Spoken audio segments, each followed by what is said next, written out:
Our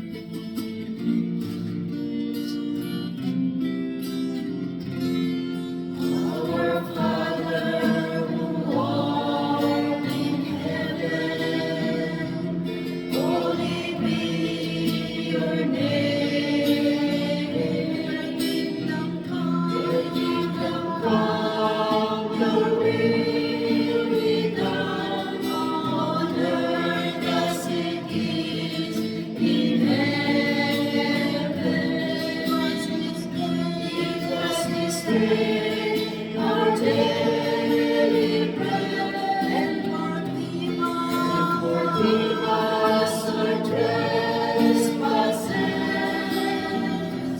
as we forgive those who trespass against us.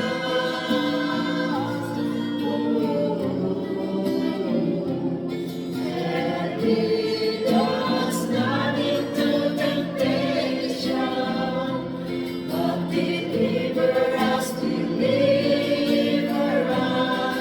from evil.